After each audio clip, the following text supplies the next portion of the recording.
السلام علیکم، یہ ہے آئینہ اور میں ہوں محمد طاہر۔ تو اپنے پندار کی خبر لے کہ رخ ہوا کا بدل رہا ہے، تیری نظر سے بہکنے والا فریب کھا کر سنبھل رہا ہے۔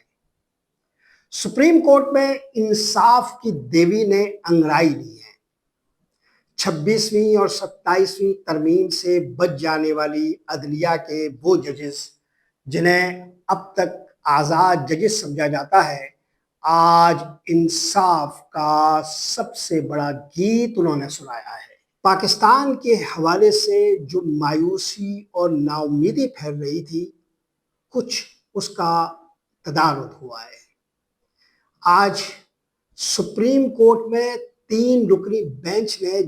جس کے ہر رکن کے بارے میں کہا جا رہا ہے کہ وہ 26ویں 27ویں ترمیم کے مکروہ سائے تلے بھی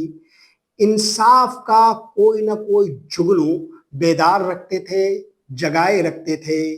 اور ان کے فیصلوں میں ایک انصاف کی دردمندی جھلکتی تھی، ایک اہم ترین معاملے کی سماعت کی جو عمران خان سے متعلق تھا۔ 3 رکنی جو بینچ تھا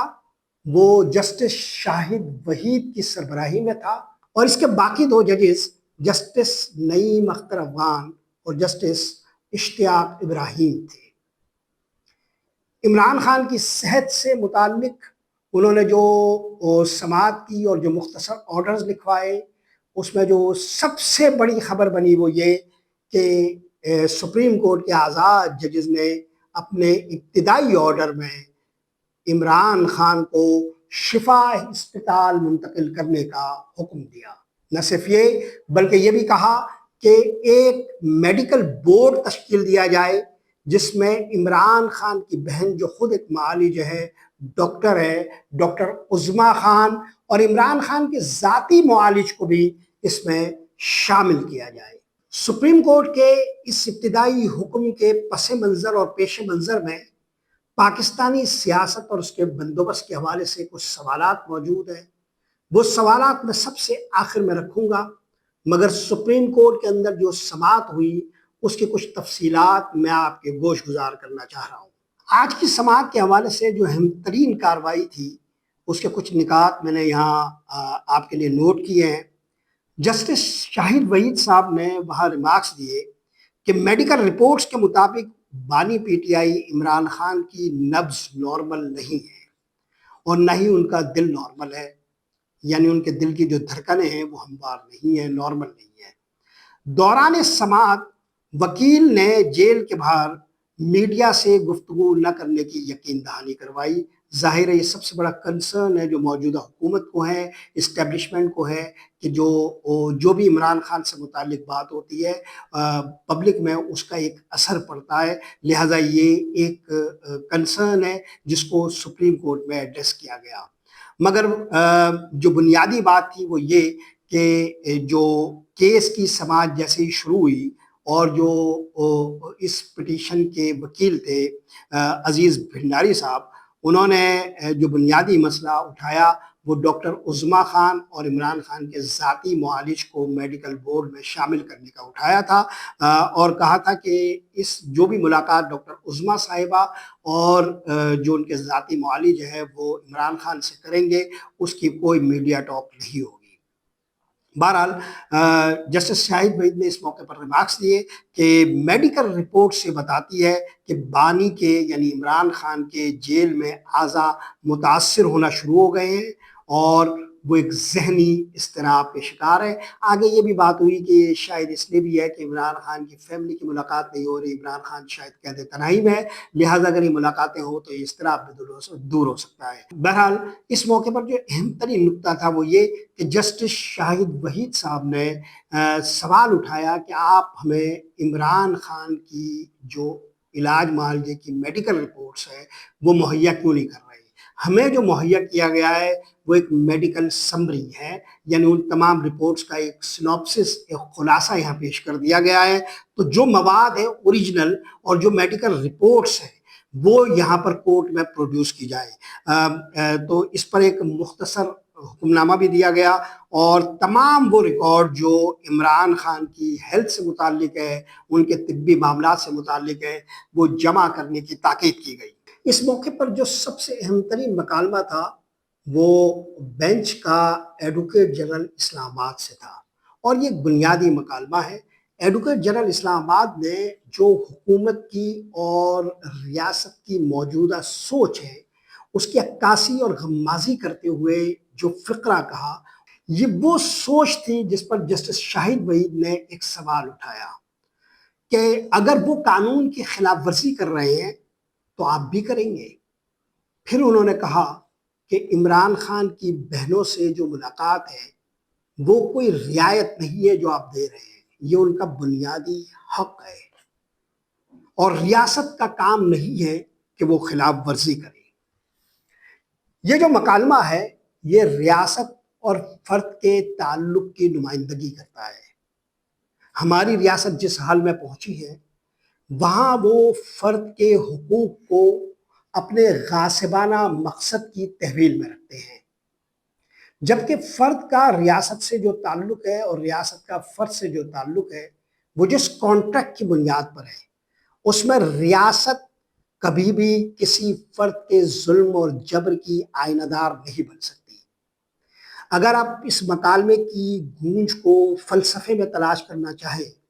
تو آپ کو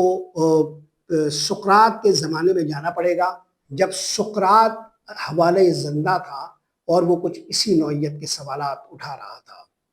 ریاست کبھی بھی فرد کسی باغی فرد کی طرح بیہیویئر یا رویہ ظاہر نہیں کر سکتی۔ ریاست کو قانون کے مطابق چلنا ہوتا ہے اور قانون کی پاسداری کی بنیادی ذمہ داری ریاست کی ہی ہوتی ہے۔ ہمارے یہاں بدقسمتی یہ ہے کہ ریاست کا مطلب یہ لے لیا گیا ہے کہ وہ ہر قسم کے قانون سے بالا کوئی مخلوق ہے۔ ریاست کی حب الوطنی کے سارے سوتے اور سرچشمے انہی کی طرف سے بہتے اور پھوٹتے ہیں، اور ریاست میں فرد کی جو وفاداری ہے وہ بلا مشروط ہوگی، اور ریاست فرد کے ساتھ جو بھی تعلق رکھے گی وہ ایک احسان کے طور پر ہوگا۔ چنانچہ ایڈوکیٹ جنرل جب یہ جملہ ادا کر رہا تھا کہ اگر کوئی قانون کی خلاف ورزی کرے گا تو ملاقات نہیں ہوگی، یعنی ملاقات کا وہ استحقاق جو قیدی کے ساتھ ان کے رشتہ داروں کا بنیادی ہے، عالمی سطح پر متعین ہے، پاکستان کا آئین جس کی ضمانت دیتا ہے، وہ ان کے ہاتھ کی چھڑی، جیب کی گھڑی اور تالاب کی مچھلی بن کر رہے گا، اور یہ اپنی مرضی سے اس کا استعمال کریں گے۔ دوسری بات یہ بھی ہے کہ کوئی قانون کی خلاف ورزی کرے گا سے مراد یہ نہیں ہے کہ واقعی وہ آئین کی کسی شق کی خلاف ورزی کر رہا ہے یا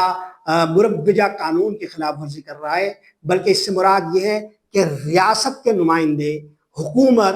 اور یہ لوگ جس طرح سمجھیں گے کہ قانون کی خلاف ورزی یہ ہوتی ہے، وہ دراصل قانون کی خلاف ورزی ہے۔ یعنی ایک فرد جو اپنے تئیں کہ آئین اور کتاب کے بنیادی استحقاق کے ساتھ بروئے کار ہو، مگر یہ ان کے ریاستی مقاصد جو انہوں نے خود طے کر لیے ہیں اپنی مرضی سے، یا ان کے اہداف جو سیاسی ہیں اور جو انہوں نے خود طے کر لیے ہیں اس کے برخلاف انہیں دکھائی دے، تو وہ اس قابل ہو بن جاتے ہیں اور پوری ڈھٹائی اور بے شرمی سے اسے قانون کی خلاف ورزی بھی باور کراتے ہیں۔ تو یہاں ایک سوال یہ بھی ہے کہ جو قانون کی خلاف ورزی یہ سمجھ رہے ہیں وہ قانون کی خلاف ورزی ہے بھی یا نہیں، اور جو قانون کی خلاف ورزی باور کرا رہے ہیں وہ مانے جانے کے قابل ہے بھی یا نہیں۔ لیکن اس بنیادی بحث کی تہداری سے قطع نظر یہ مکالمہ انتہائی ضروری تھا، اور جسٹس شاہد وحید کی زبان سے جو الفاظ ادا ہوئے وہ گویا قانون کی نمائندگی کرتے تھے۔ ایسا لگتا تھا کہ مجسم آئین بول رہا ہے، اور ایسا لگ رہا ہے کہ فرد اور ریاست کا جو معاہدہ ہے وہ اپنی پوری آبرو کے ساتھ اپنی نمائندگی پا رہا ہے۔ یہ وہ مکالمہ انتہائی اہمیت کا حامل تھا۔ بدقسمتی دیکھیے کہ ایڈوکیٹ جنرل اسلام آباد نے یہاں تسلیم کیا کہ بہنوں سے اور فیملی سے جو عمران خان کی 3 سال میں ملاقاتیں کرائی گئی ہے، 1 سال میں 365 دن ہوتے ہیں، اور 1000 سے کہیں زیادہ یہ دن جو عمران خان قید میں گزار چکے ہیں، اس میں جو 3 سالوں میں ملاقاتیں کرائی گئی ہے وہ صرف 48 ملاقاتیں ہیں۔ ان 48 ملاقاتوں کی پوری تفصیل سپریم کورٹ نے طلب کر لی۔ साथ में इस बेंच ने सवाल भी उठा लिया कि इमरान खान से उनके बच्चों की कितनी मरतबा बात कराई गई है, वो रिकॉर्ड भी अदालत ने मांगा। इमरान खान के बच्चे भी शाकी नजर आते हैं कि उनकी बात नहीं कराई जाती, और ये बहुत बड़ा मसला बन के रहा है। उन्होंने ब्रिटिश मीडिया में ये सवाल बार बार उठाया है उनके बच्चों ने, मगर बदकिस्मती से रियासत टस से मस नहीं हुई। आज सुप्रीम कोर्ट में इस मसले की भी बाज़गश सुनाई दी, और सुप्रीम कोर्ट के इस आज़ाद बेंच ने आज वो पूरा रिकॉर्ड तलब किया है कि इमरान खान की इस पूरे अरसे में उनके बच्चों से कितनी मरतबा बातचीत कराई गई है। यह सबसे अहम तरीन जो मसला है वो इमरान खान की सेहत का मसला है। इमरान खान की सेहत के मसले पर बहुत सारी अफवाहें ज़ेर गर्दिश रही है, और इसके पीछे बहुत सारी साजिशों का तस्करा भी सुनाई देता रहा है। लेकिन इमरान खान की जो सेहत की असल हालत है और उससे मुताल्लिक जो असल रिपोर्टें हैं वो मंजर पर मौजूद नहीं है, वो किसी की दस्तरस में नहीं है। यहाँ तक कि सुप्रीम कोर्ट में भी वो रिपोर्टें मौजूद नहीं है। चुनांचे जब सुप्रीम कोर्ट ने कहा कि तमाम रिपोर्ट्स ओरिजिनली यहाँ प्रोड्यूस की जाए, और जाहिर है यहाँ प्रोड्यूस की जाएंगी तो वो यहाँ पर महदूद भी नहीं रहेगी, ये मतलब सुप्रीम कोर्ट ये कहना चाह रही है कि फिर पब्लिक में भी चली जाएंगी। लेकिन बहरहाल सुप्रीम कोर्ट के इस बेंच ने इस एहसास का मुजाहरा किया है कि जो समरी पेश की गई है, यानी तमाम मेडिकल रिपोर्ट्स के हवाले से खुद ही एक समरी बनाकर जो पेश की गई है, वो शायद असल बमुताबिक ना भी हो। इसलिए कहा यह गया कि तमाम ओरिजिनल रिपोर्ट्स प्रोड्यूस की जाएं यहाँ पर। इस मौके पर वकील ने जो इस केस में पिटिशनर के थे,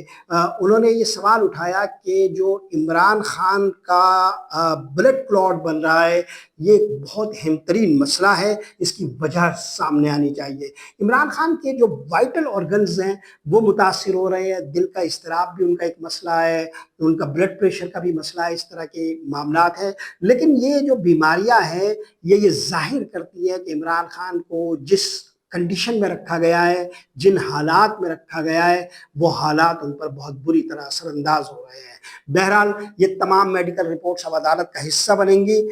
इमरान खान के हवाले से एक मेडिकल बोर्ड बनाने का हुक्म दे दिया गया है। उन्हें शिफा इंटरनेशनल हॉस्पिटल में भी जो है वो मुंतकिल करने का ऑर्डर दिया गया है। यहाँ जो सबसे अहम बात है वो ये कि एक और ऑर्डर जो सुप्रीम कोर्ट के इस बेंच ने दिया है, वो इस पूरे बुनियादी बहस को और डिस्कोर्स को का तयन करेगी कि ये पूरा केस किस रुख पर जाएगा और बहेगा। इस मौके पर सुप्रीम कोर्ट के बेंच का हिस्सा है जज जस्टिस नईम अख्तर अफगान ने इमरान खान के अंडर ट्रायल तमाम केसेस की तफसीलात तलब की है, और ये कहा है कि वो केसेस या वो फैसले जिसमें सजाएं मुअत्तल हो गई है या जो अभी ज़ेर समाअत हैं या जिस पर सजाएं हो चुकी है, उसकी तमाम तफसीलात इस बेंच के सामने पेश की जाए। जाहिर है कि ये जो सारा रिकॉर्ड मंगवाया जा रहा है, इससे ये अंदाज़ा हो रहा है कि अगली समाअत में इस पर भी कोई एक ऑर्डर आ सकता है और पाकिस्तान की पूरी सियासत का एक रुख मुतय्यन कर सकता है। इस मौके पर अजीज भंडारी जो वकील है, उन्होंने कहा कि हम ये नहीं चाहते कि कोई दूसरा 1979 जैसा वाकया हो। जाहिर है ये जो जुमला कहा गया है इसके पसे मंज़र में वो खौफ मौजूद है, और पाकिस्तान की तारीख जिसकी शाहिद भी है कि जो मकबूल रहनुमा है उनके साथ बहुत बदतरीन किस्म के सलूक का एक तसव्वुर हमारी जो हुकूमतें हैं या जो मुक़्तदर लोग हैं वो रखते हैं। लिहाजा इस जुमले की जो हैसियत है वो तारीख़ में एक महफूज हालत में मुतय्यन रहेगी, और ये जुमला एक अपनी बाज़गश सुनाता रहेगा इस पूरे फैसले के दौरान और इस पूरे ट्रायल के दौरान। सुप्रीम कोर्ट के आज़ाद जजेस के इस बेंच ने जो आज फैसला दिया है, मुख्तसर हुक्म दिया है, उससे अंदाज़ा होता है कि पाकिस्तान की कौमी सियासत का कोई रुख नया मुतय्यन हो रहा है। पिछले कुछ दिनों, हफ्तों और महीनों से अगर आप पाकिस्तान की कौमी सियासत की बहसों का एक पूरा डिस्कोर्स देखें तो यूँ लगता है कि ये निज़ाम अब आगे चलने की सकत खोता जा रहा है। इस पूरे तनाजुर में आज के बेंच किए इस हुक्मनामे को भी लोग देख रहे हैं, मगर मेरा नुक्ते नज़र इस मामले में कदरे मुख्तलिफ है। पाकिस्तान की इस्टेब्लिशमेंट के अंदर एक मनसूबा मौजूद है 28वीं तरमीम का और सूबों के क़याम का। पाकिस्तान की मौजूदा इत्तेहादी हुकूमत इस्टेब्लिशमेंट के अगले मंसूबे को पूरा करने की सकत खो बैठी है और इस्टेब्लिशमेंट के साथ डील करना उन्हें ज़्यादा आसान इसलिए लगता है कि वो ये समझते हैं कि पाकिस्तान की इस्टेब्लिशमेंट के हाथ में खींचने वाली जो रस्सियाँ हैं वो सिकुड़ती जा रही है और कम होती जा रही है, क्योंकि वाहिद ऑप्शन ये दो सियासी जमातें ही रह गई है, यानी PMLN और पीपल्स पार्टी। पीपल्स पार्टी किसी भी सूरत में सूबों के क़याम के हवाले से इत्तेफाक नहीं करना चाहती, कम अज़ कम अवाम की नज़रों में, अवाम के सामने। वो सिंध के अंदर मुखालफत का एक तूफ़ान उठाए बैठी है और दूसरी तरफ इस्टेब्लिशमेंट ये समझती है कि ये जो अंगर खंगर है और ये जो फॉर्म 47 का काठ कबाड़ उन्होंने खुद तैयार करके कौम पर मुसल्लत किया है, ये पाकिस्तान के कौमी मसाइल की दवा दारू नहीं है और उन्हें कोई दूसरे ऑप्शन की तरफ जाना पड़ेगा या इन्हीं घोड़ों को इस काबिल बनाना होगा कि वो रेस कोर्स में दौड़ सकें। बुनियादी तौर पर इस्टेब्लिशमेंट की लामहदूद ख्वाहिशात पूरी करने की काबिल ये जमातें इसलिए नहीं रह गई कि ये अपनी मकबूलियत भी कोई नहीं रखती है और मकबूलियत न रखने के बाइस अवामी तसव्वुरात में मौजूद मुखालफत के उन धारों का ये मुकाबला नहीं कर सकते जो इस्टेब्लिशमेंट के मकासद के बरखिलाफ है। चुनांचे एक तरफ PMLN और पीपल्स पार्टी इस पूरे मसले से जान छुड़ाना चाहती है, दूसरी तरफ इस्टेब्लिशमेंट के पास भी ये चॉइस नहीं है कि वो पीपल्स पार्टी और PMLN के अलावा कोई रास्ता ढूंढे। लिहाजा पाकिस्तान की जो कौमी सियासत की पूरी तारीख और साजिशों के पूरे खेल और जो बुनियादी मकासद की आबियारी करने के लिए जो हिकमत अमली इख्तियार की जाती है, उसकी पूरी साजिशी तारीख पर निगाह रखी जाए तो ये सवाल या ये अंदेशा मौजूद रहता है कि इमरान खान को जो रियायत इस वक्त दी जा रही है या जो सहूलतें दी जा रही है वो PMLN और पीपल्स पार्टी को खौफ में मुब्तला कर देगी। यहाँ इमरान खान के लिए सुप्रीम कोर्ट के आज़ाद बेंच ने जो मुख्तसर हुक्म दिया है उसमें बुनियादी नुक्ता ये देखने वाला है कि PMLN और पीपल्स पार्टी क्या रद्दमल देती है या उनकी अंदरूनी सफ़ों में कितनी उखाड़ पछाड़ होती है, कितना इंतशार बर्पा होता है। अगर कोई इंतशार दिखाई देता है तो यकीन जानिए ये मकसद पूरा हो गया और ये खेल इसी तरफ इशारा देगा। लेकिन ये जो पूरी सियासत बहने लगी है और ये जो फैसले आपको नज़र आ रहे हैं, जब कोई चीज़ अनलीश होती है तो उससे एक जो नफ्सियात बनती है और इसका जो माहौल बनता है उससे आप कौमी सियासत को नहीं निकाल पाएंगे। अब ये एक समत में बहने वाला ऐसा तूफान है जो रोके नहीं रुकेगा, जो थमे नहीं थमेगा। इमरान खान और उनके हामी बेदार होंगे, पूरी ताकत से एक बार फिर खड़े हो जाएंगे, लेकिन बहरहाल इस फैसले के बाद जो 3 बुनियादी पहलू है देखने के काबिल वो ये कि सुप्रीम कोर्ट के इस हुक्म पर अमल कितना होता है। अभी 26वीं 27वीं तरमीम के बाद देखा यह गया है कि इस्टेब्लिशमेंट या कानून नाफिज करने वाले इदारे या हुकूमती मशीनरी इतनी जरी हो गई है कि सुप्रीम कोर्ट के अहकामात तक को नज़रअंदाज कर देती है। यहाँ ये देखना होगा कि आज़ाद जजेस के बेंच के इस फैसले की कितनी पजीराई होती है। इस फैसले पर अमल दरामद अगर नज़र आता है तो ये भी पता चल जाएगा कि रियासत की विल कितनी है कि इमरान खान के साथ मामलात को कैसे आगे चलाना है। यानी बुनियादी तौर पर अगर इस फैसले पर अमल दरामद होता हुआ नजर आएगा तो पीछे ये भी नजर आएगा, पसे पर्दा हमें ये भी जो मामला चल रहे होंगे उसकी भिनक मिलेगी कि इमरान खान के साथ कोई मामला तय किए जा सकते हैं या नहीं। इस बुनियादी अप्रोच के हवाले से जो मुख्तलिफ थ्योरीज हैं वो कितनी दुरुस्त है और कितनी गलत है। तीसरा जो अहम तरीन मामला है वो ये कि अदालत में जो हवा का रुख तब्दील हुआ है, 26वीं और 27वीं आईनी तरमीम के बावजूद सुप्रीम कोर्ट के आज़ाद जजेस ने आज जो कुछ करने का फैसला किया है, जो कुछ ठाना है और जो कुछ आइन की रूह के मुताबिक अमल करने की कोशिश की है, इसके सियासत पर कितने असरात मुरत्तब होंगे। बुनियादी मामला पाकिस्तान की कौमी सियासत का ही है और जब सुप्रीम कोर्ट का ये बेंच ये हुक्म दे रहा था तो ये सवाल वहाँ मौजूद था, उनके जहनों में मौजूद था, इसलिए बार बार वो ये कह रहे थे कि शिफा इंटरनेशनल हॉस्पिटल के बाहर کوئی انتشار نہیں ہونا چاہیے، کوئی بدنظمی نہیں ہونی چاہیے، اور بار بار یہ کہا جا رہا تھا کہ عمران خان کے معالج اور عمران خان کی جو بہن ڈاکٹر ہے وہ میڈیا ٹاک نہیں کریں گے۔ تو ظاہر ہے یہ بات موجود تھی ان کے دماغوں میں بھی کہ وہ جو فیصلہ کرنے جا رہے ہیں اس سے قومی سیاست کا دھارا متعین ہوگا، قومی سیاست کا رخ متعین ہوگا، اور یہ بنیادی بات ہے، اور یہی وہ خوف ہے جو عمران خان کے مستقبل کے حوالے سے فیصلہ کرنے میں مدد دے گا۔ یہاں جو اہم ترین نقطہ ہے سمجھنے کا وہ صرف یہ ہے کہ طاقتور لوگ کبھی بھی